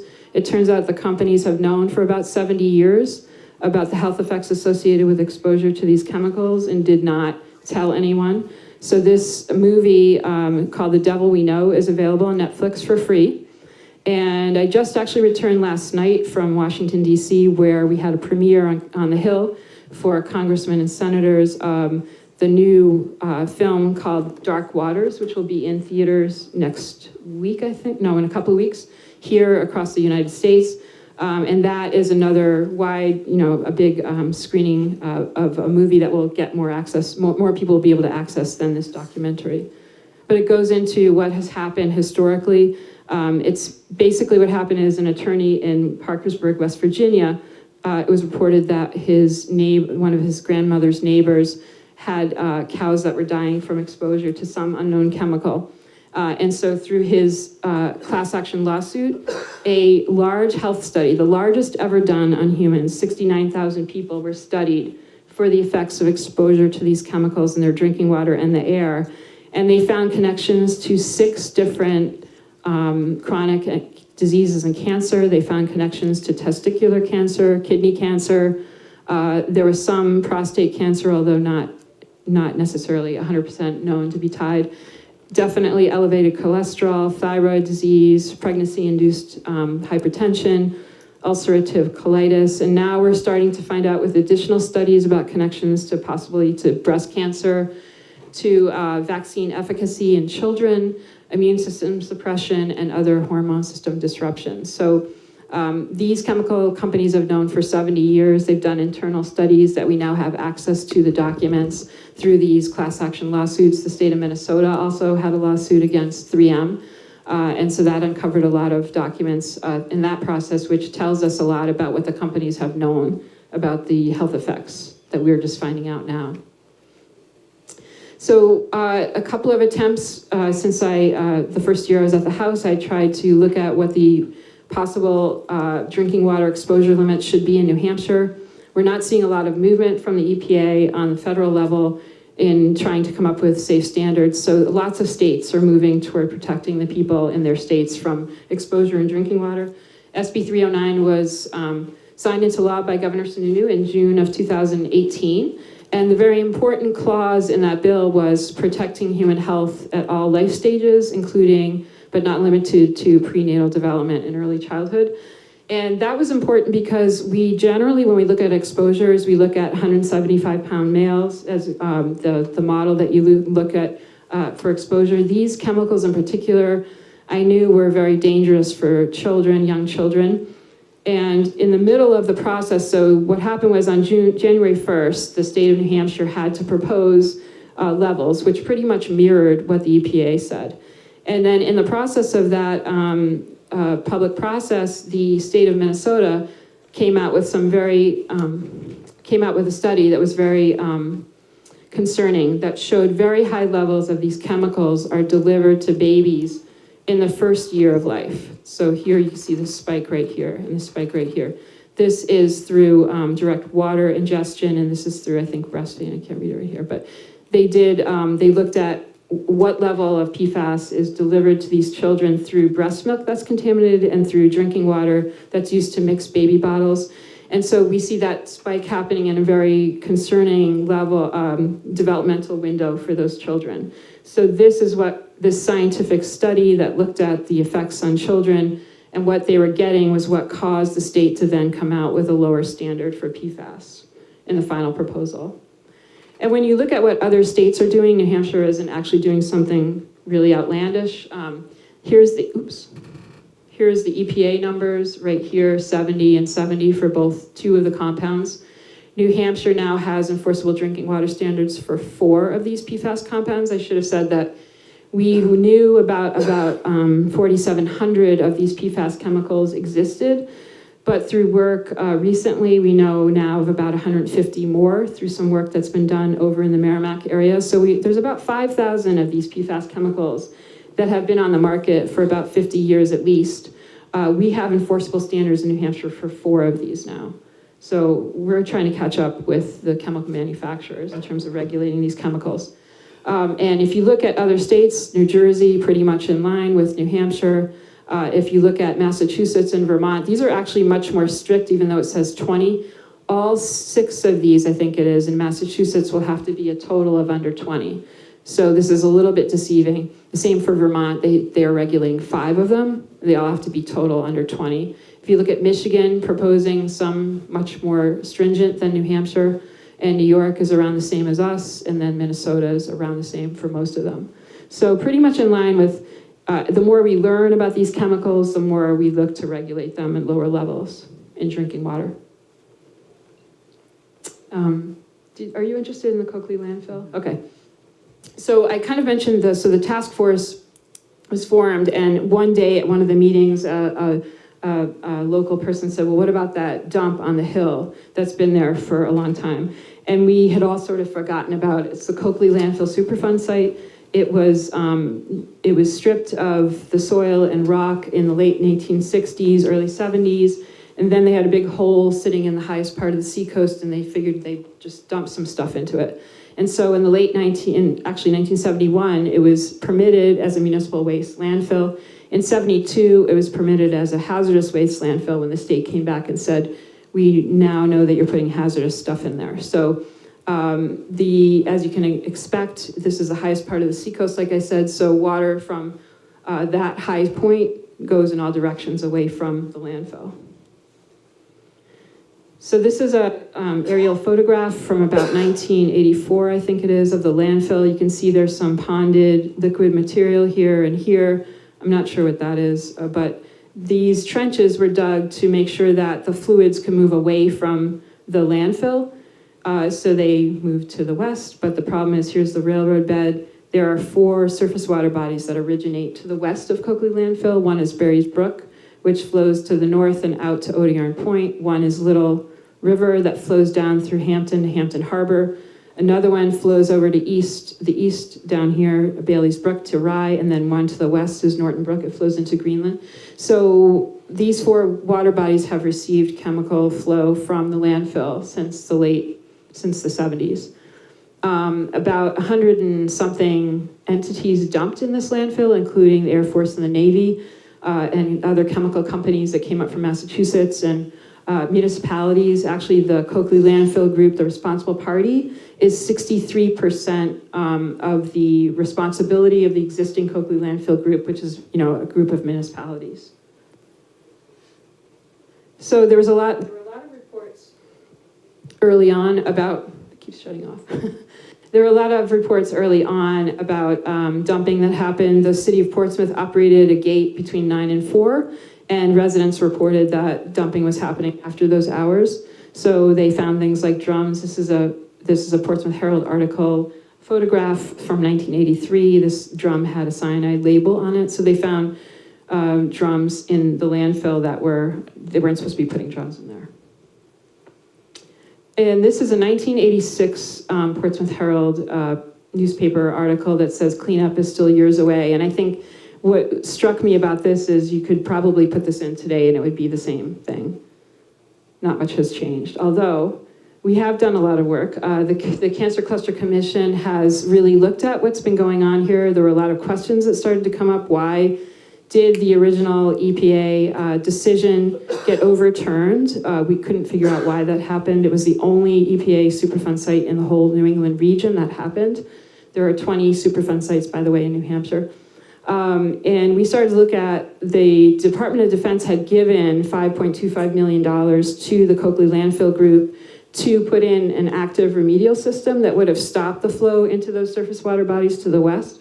And they never did it. So we were trying to figure out what happened to that money. And then we could not access any of the paperwork. So we actually, a group of legislators filed a lawsuit in Superior Court. We felt that they were subject to right to know because they were 63% operated by a public body, and the Superior Court agreed with us. So now all of the files have to be open to us, and all the meetings of the responsible party group have to be open, and they are. They're once a month, and I attend all of them, as long as I can make it. But important to keep an eye on what's happening. They actually ended up spending that $5.25 million. We found to settle a lawsuit taken out against the CAP construction company. And even though the EPA Office of Inspector General told them they could not use that money for that purpose, they did. So with all that happening, we finally did, after 2 attempts, get a bill passed in June. And Governor Sununu signed it into law, which compels now the state of New Hampshire to work with the responsible parties to come up with a remedy by January 1st of 2020, and then implement that remedy by September 1st of 2020. So we're happy now that we will see some activity happening after decades of inaction associated with this landfill. So I should have mentioned the problem with the landfill is there's no liner underneath this landfill. There's also a big industrial polluter of PFAS in the central part of the state of New Hampshire called St. Gobain. There's another one called Textile Coatings Incorporated. St. Gobain in particular came here in the early 2000s because they were operating in Bennington, Vermont, and Vermont was going to make them install catalytic treatment on their air emissions. And the state of New Hampshire promised they would not make them do that. So they came here, closed down shop in Vermont in 2002, and began to pollute the state of New Hampshire. This is a map that the Department of Environmental Services issued, which shows prior to the new standards, 65 square miles of the state of New Hampshire drinking water wells, shown in red and purple, were above the standard that EPA had set, the advisory. And so now this is an expanding area. Since we have new standards, the St. Gobain has given bottled water to 120 more residences outside of that purple area and is sampling 350 more. So you can expect this purple band to expand in the coming months as we uncover more contamination now associated with the air emissions from that plant. And importantly, the EPA Office of Research and Development came out and sampled the air emissions coming out of that plant. They have 12 stacks sending stuff out of the plant. They found 190 PFAS compounds coming out of those stacks every day, and only about 147 of them they've never seen before. So what we're having here is these chemical companies are sort of playing whack-a-mole, or we're playing whack-a-mole with the chemical companies. They modify the chemical structures just a little bit. And then, 147 of them the EPA has never seen before. So it's hard to get your arms around regulating an air emission when you don't know what you're dealing with. So that's what we're dealing with right now. The other part of that SB 309 bill that implemented the drinking water standards is now causing the air permitting process to happen with respect to this. So there was some public meetings. It's in the middle of that process right now. So we're going to see what happens with that, but hopefully we'll have some treatment on those air emissions. And interestingly, there was a lot of opposition that came from the legislators in Merrimack when I started to look at this in 2016. And a lot of those same people were leadership in the House and the Senate. So they were a big block to a lot of the legislation that I was trying to get passed. But recently, because of the very high levels of PFOA, which is one of the PFAS compounds that was supposed to be eliminated from production, was found at extremely high levels at the plant and the wastewater pipe. So the town of Merrimack, the town of Merrimack, asked to have that St. Cobain shut down. And the state responded saying they did not have the ability to shut them down, but we're gonna see what happens now with the air permitting issue. So it's an ongoing thing. We're continuing to peel the layers off of this issue. It's a very big issue. There are a lot of different issues that need to be looked at, the wastewater, composting, sludge, biosludge. There's lots of issues that stem from PFAS contamination in New Hampshire. Not just New Hampshire, it's a national issue now. So that's all I had. I'd be happy to answer any questions, if you have any. It is a national I'm issue. sorry, go ahead. It is a national issue. It It's is. everywhere. And It's not everywhere, but it is everywhere where if you look at the state of New Hampshire's map, which I can't pull up right now, but there are lots of green dots, meaning that there's no PFAS there, but there are places where you'll find, like around St. Cobain, if I go back to that, I don't know if I can do it now, it's just kind of pulled out of here, but that map with the purple circle on it, there's a lot of green dots around, so there are places where there's not PFAS contamination, but there certainly are areas where there are. I was getting the impression that we get it more from just the drinking water. We get it from exposure to fast food containers. Yeah. That's amazing, We do, but so I should have put this graph on too. What we know about a day-to-day exposure produces much lower levels in your body. There has been studies that have shown that the way that you get high levels in blood is directly related to the ingestion of water. So it's directly related. If you have contaminated water, you're going to see certain levels in your blood, but the baseline is about 2.5, and then you're seeing high levels corresponding to various levels of drinking contaminated water. So most people have a low level, background level in their bodies, but when you have contaminated water, it really adds on, because what happens, it accumulates in your body, and when you stop exposure, it still takes years for it to come down by half in your body. I know people who were drinking Market Basket drinking water, which came from a well in Massachusetts. Yes, And suddenly it was Yes. shut off Yes. because that was found to be contaminated. yes. Yeah, So- so, go ahead. What water do you drink? Okay, so this is a very important issue because we think as soon as we don't be worried about our tap water, people go to bottled water, and a lot of Yeah. people drink bottled water, but the fact is that the FDA is the body in charge of bottled water, and they don't regulate it very well. So when I was state rep the second year, I put a bill in to make bottled water manufacturers that sell in New Hampshire put PFAS levels on their labels. Oh, that's interesting. And I did that on purpose, and I said arsenic and MTBE, and I did that on purpose to make the point that we have to protect our water. I didn't really mean to, cause the stir that it caused. It caused a lot of stir with lobbyists. The thing about New Hampshire bottled water now, though, is the people that bottle water in New Hampshire have to abide by New Hampshire water standards. The bottled water that comes from New Jersey or Massachusetts, they don't have to abide by New Hampshire law. What about Maine? In Maine, no, they don't have Poland to. Spring, you can buy Poland spring Yeah. water, but look carefully, some of it's coming from this well, some of it's coming from a bunch of other wells. Yeah, I Do we don't know what's about going on that, there? but, Yeah. so what happened as a result, even though that bill failed famously, the state of New Hampshire went around and sampled a bunch of bottled water companies in the meantime. That bill has actually been put back in this fall by one of my legislative colleagues. And they found that that company in Haverhill, Mass. had very high levels of PFAS, immediately shut down. The company's gone now. Yeah. So this is a really important issue, and it just speaks to the fact that it's so important for us to protect our drinking water.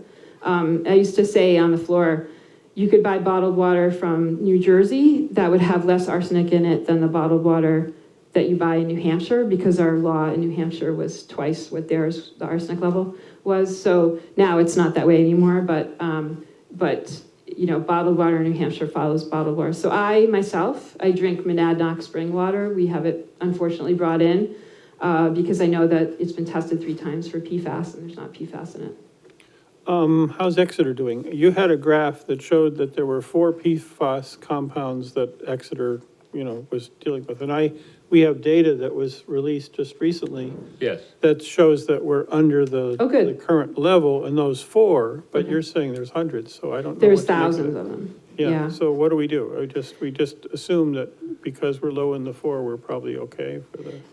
Probably. I mean, I don't know that, I can't say for sure, but I haven't seen the data myself. I knew that you had sampled, that the water district had sampled it. So. Well, they tested 6 Yeah. different sources for Oh, good. Exeter and with 4 different PFAS compounds. Oh, good.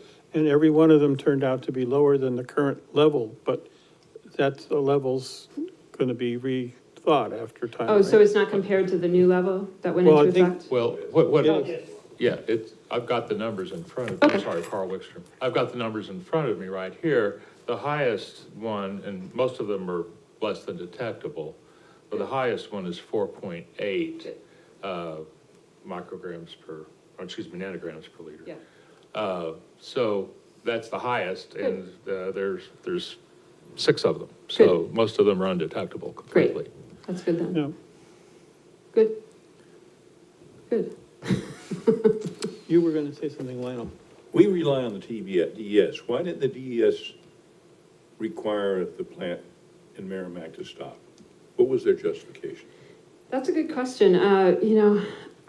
So when the arsenic bill was going through the House, it was in the House Commerce Committee, I think it was, and my legislative colleague asked the DES, well, you knew about New Jersey's standard 12 years ago. Why didn't you do something 12 years ago? And you knew about the bladder cancer rates in the last 12 years, and they said we didn't have a scientific legislator to mandate it. So I don't really understand why sometimes. I mean, they didn't have somebody that, like you. Yes. They could, but why not raise it anyhow? They don't have to. Exactly. You have to have a legislator. I don't know. Should we have all the legislators? We should have one scientific guy and an engineer over here? Is Well, it that could be a what woman, they're trying too. to tell you? Jeez. Yeah. There was no one that could bring it to that would understand it, I guess. I mean, they knew, because they had the bladder cancer numbers internally, they knew. So I don't understand, actually. There's some things I don't understand. I don't understand why they say they don't have the ability to shut St. Cobain down. I think they do. And especially when the town has asked for it. Or the ability to tell the public, we've got a problem. Don't they have that kind of ability too? Is that not part of their I think so, yeah. Can I ask? bothersome? Kathy? Yeah.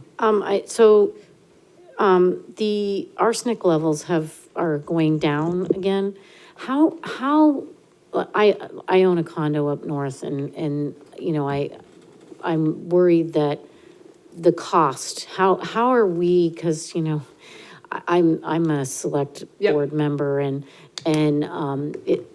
of course, we want to do everything that we can, but we also may not be able to afford to. Right. So how is this, as in the structure that we have in this state, it's just so difficult, and how do we, Yeah. how does the state help us? Because, we Good may be question. in that position ourselves as a town, and Right. I know for a fact that we don't have enough room in our water treatment plant to do some of these things and it would be millions and millions of dollars for us to do. For PFAS, probably. Well, thank God we don't have to do Yeah. that, but for, changing anything at this point. Right.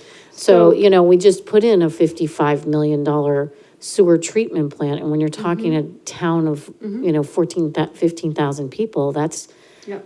it's just, at some point, how do we afford to do anything? Right. That's That's a good question. So the state of New Hampshire successfully received a settlement from ExxonMobil that was about $388 million, which set up a groundwater trust fund, which entities, community systems, towns can apply for money from that fund to be able to do things like this for infrastructure upgrades, not just for MTBE. It was associated with the MTBE lawsuit. Okay. And so that is a good way to gain access to some funding. The state of New Hampshire has sued in 2 separate lawsuits. The Attorney General filed lawsuits against 3M, DuPont, Tyco, these companies to recover some costs associated with the damage to our state, both public health and environmental damage associated with PFAS exposure. And so hopefully those lawsuits will be productive. I think they definitely will be. The state of Minnesota settled for $850 million with 3M. So we'll probably see some more money coming into the trust fund or some separate trust fund set up for that. And additionally, a legislative colleague of mine and I are working on a bill this fall that will provide earmarked monies for private well owners and small community systems, because we do feel there's a donut hole there where they're left out of the ability to gain access to funds required, and we don't want them to be left out. Right. So that's happening, and that may change to larger community systems. I'm not sure how it's going to end up being, but we want to make sure that that money gets allocated to make sure that the people access the water, that, access clean water.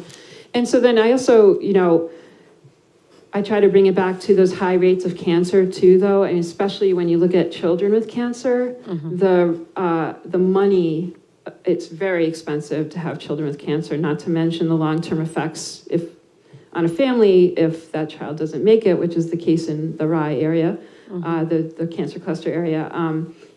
So we need to really start evaluating when we look at the cost of treatment systems and the cost of cancer and chronic disease in the state, with those high levels of cancer and chronic disease in our state, that is costing. It's basically a downshifting to the people in terms of not only the medical costs, but the strains on families and things like that. So that is one of the goals of the SB 85 commission that I mentioned is meeting tomorrow, is to set up the systematic controls in the state of New Hampshire, the systematic structure needed to assess the cost of various things, including, the cost of bladder cancer to the state of New Hampshire, so that we can then look at, ways to save money, not just in terms of making sure that people have treatment systems, but how do we make sure that they don't have high, the cost of medical attention in New Hampshire is not that high.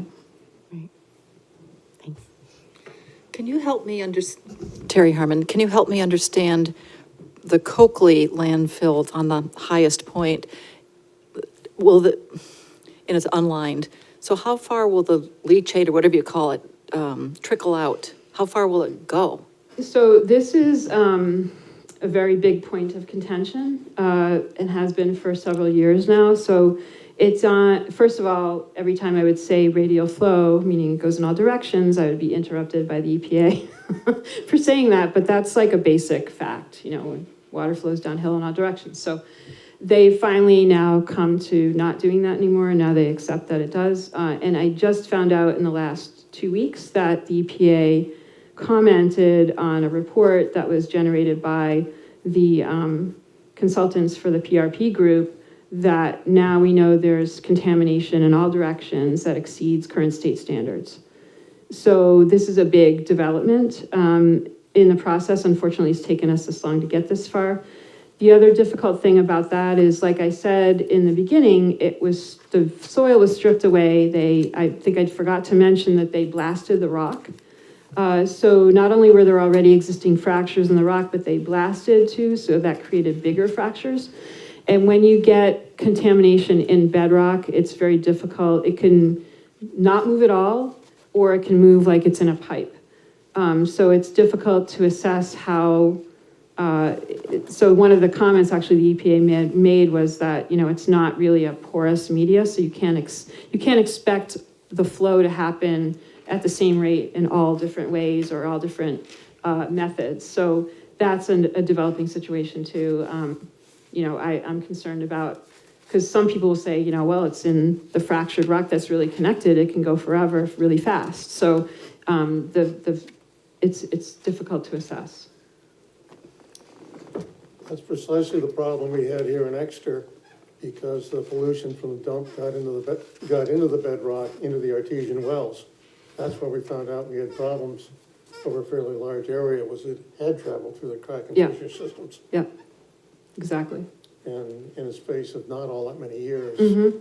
looking at the big scale. Right, right. I mean, you can get, if you look at it, you can get, if they're well-connected fractures and the fractures are well-formed, you can get really high transport velocities. Do you have an opinion about whether Exeter might be at risk from the Coakley? I hear what you say about not known, but do you have a sense?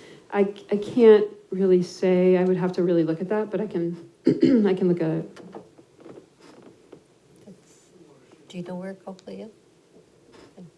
We have our own. Big gravel pit full of trash. Mm-hmm. Cats. And unfortunately, this is the way we handle trash, so it's not really anyone, this was a permitted landfill, so, the Coakley landfill, Right. so it's just the way we dealt with trash then, which now we're paying for. Right. Okay, well, I want to thank you. Thank you. For all this Thank you. presentation, which is now immortalized in the video, so we'll get some feedback probably.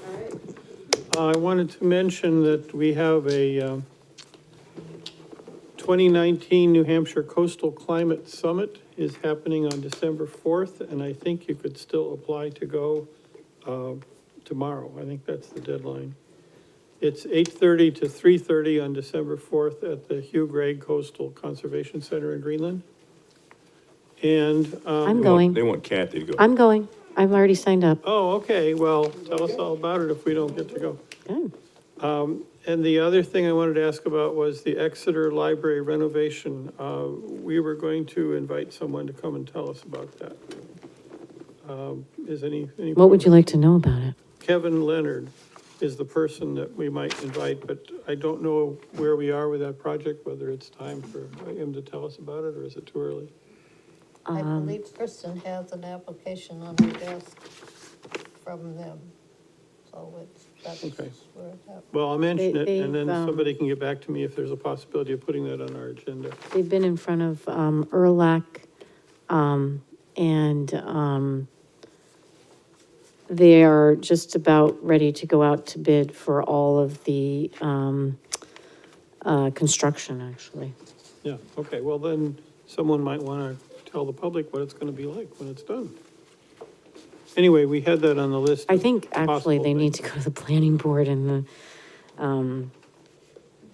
Oh, so maybe it isn't. they the river actually committee. are not even going to probably the plans will go to the planning board, but they aren't presenting at the planning board or the HDC, so, We wanted to have somebody present the accessibility to the river, the Riverwalk part of it. well, there's no Riverwalk proposed. It was not proposed in the Warren article, and that, because they chose not to do that because that was, although they are getting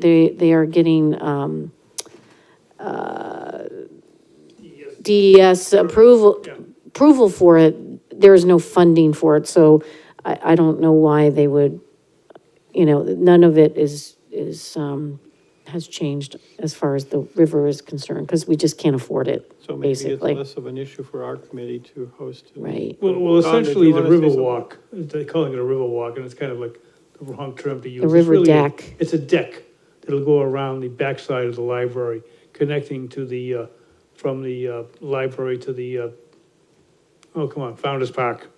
So that's the essence of what a river walk is in this case. And it's, I think it's in, I can't remember if it's, has been permitted by DES wetlands or it's in in process. I think If it's in it's- process, it won't take long. Yeah, But they- it was accepted. Probably I it's been believe. accepted for review, and Yeah. so they'll be getting their permit if they haven't already received it very, very shortly.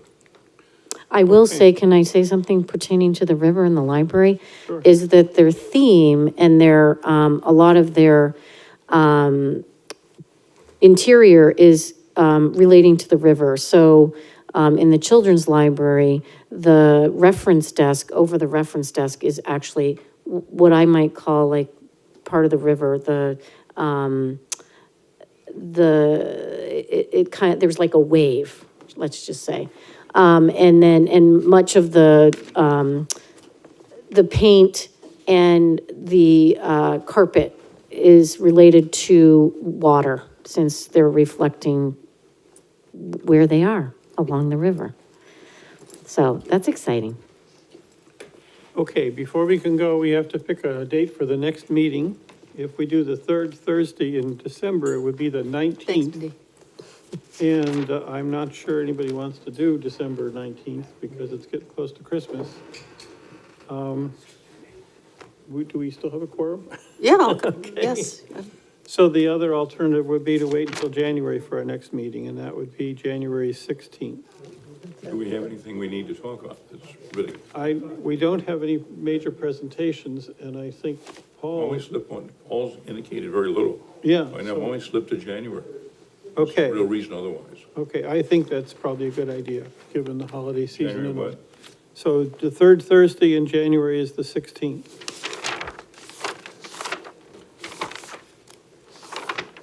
And that's 2020, a whole different year. Thank you. Okay, so we said the 16th. I guess I'm going to put that down there. Who was that? I don't know. Dan's? It might be Dan's. It is Dan, Is it? yeah, so. You can have my proxy to vote to This adjourn. character right here. So could I move to adjourn? Second. Well, we're saying 3 o'clock on that January 16th, okay. Move to adjourn? Agree. So moved. Seconded? Thank you. I have.